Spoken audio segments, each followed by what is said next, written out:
All right, so welcome back from the break. Thank you for being with us at 4:45 in the afternoon here, Central European Time. Thank you for staying with us for the whole day. Now is the time, is the fun part. So basically, we are now starting this session about the Skillman Ethical Skills Award. So this is the session that's going to reward one of the candidates of this contest, and we're going to announce the winner just in about a few minutes. All right, I'm going to share my screen.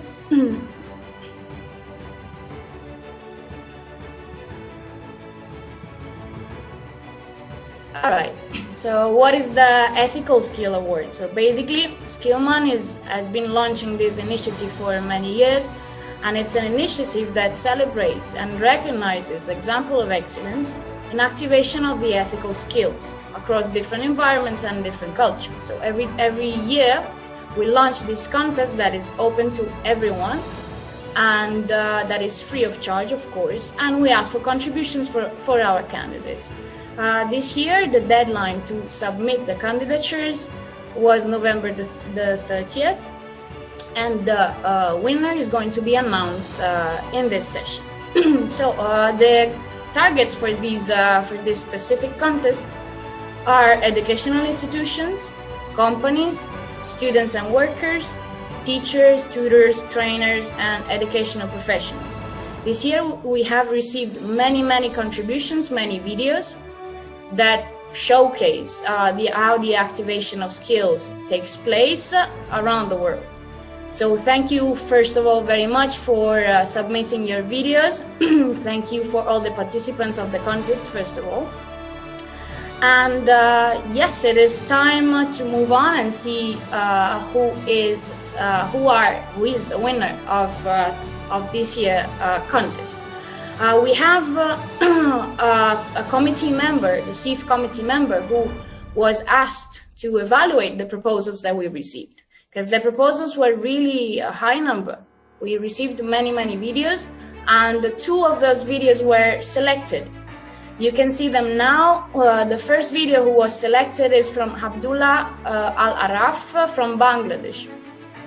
He's from the Institution of Diploma Engineers of Bangladesh, and he submitted his candidature proposing a smart portable soil testing device for farmers to help the local agriculture of Bangladesh.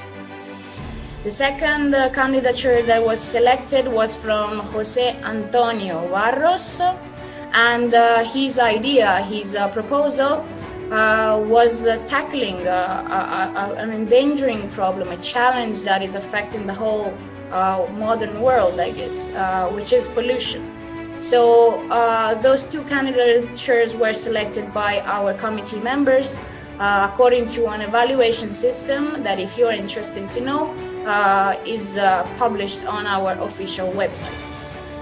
So I'm just going to show right now the first video. So the video. Valentina, before you go on, sorry to interrupt this process. Before to go to the video, I would like to say that we have received several outstanding videos and proposals. The ones we see here are the ones prized, but the other ones were also very good, but unfortunately we had to select, so the commission had to select. So thank you very much to all the participants. I would say that the other proposals were not the worst, but only one winner. It was our duty to select. And also, this is not the end of it, because the contest is open throughout all the year. So we encourage everyone to submit their applications even after today, and you're most very welcome to do so, because again, as Giovanni mentioned, the proposals were really interesting, and they're all source of inspiration for other people. Giovanni, shall I go on with the first video so we can show everybody? Go on. All right, this is the first video.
Okay, so this was the first video. As we've shown, congratulations Abdullah Al-Araf for being selected. Giovanni, shall we give a quick, like a few reasons why he was selected by our committee members? I try to resume the comments that we have in the evaluation data. This project was interesting because conjugate the skills of the farmers in doing their own job, not forcing the soil with missing attitude, and trying to teach to them using these technological solutions to understand how the soil can be used in an optimized way. And so this is a connection among technological skills and green skills that we promote. It's also important, it was commented by some evaluators, that the initiative is connected with the research labs that implement something for this process. So the putting together these parts, the research and the skills improvement of the beneficiaries, the final beneficiaries, is what we discuss as fundamental for the centers of vocational excellence to grow up. So this one, these were the reasons why this project was selected as a finalist for this award. So Abdullah, do you want to make a comment, please? Sure. Bismillahirrahmanirrahim. Thank you so much for give us this opportunity. We are very much happy from Bangladesh. Actually, you all know Bangladesh is a mainly agricultural country. So me and my friends try to do something for our farmers. So we developed this portable soil testing device for our rural area farmers who are most of the time they do not have enough technological access for. So here we have lots of opportunity to work, and I thank you Institute of Bangladesh IDEB. They give us the opportunity to work in their lab. We developed this device and try to help our farmer because farmers need our support, because we are technological people should work for society. So thank you Skillman, give us this opportunity, and also I thank you another candidate who got the opportunity from Portugal. We are very much happy. I hope you all are support us in our project in make it to next level. Thank you so much, sir. Thank you, Abdullah.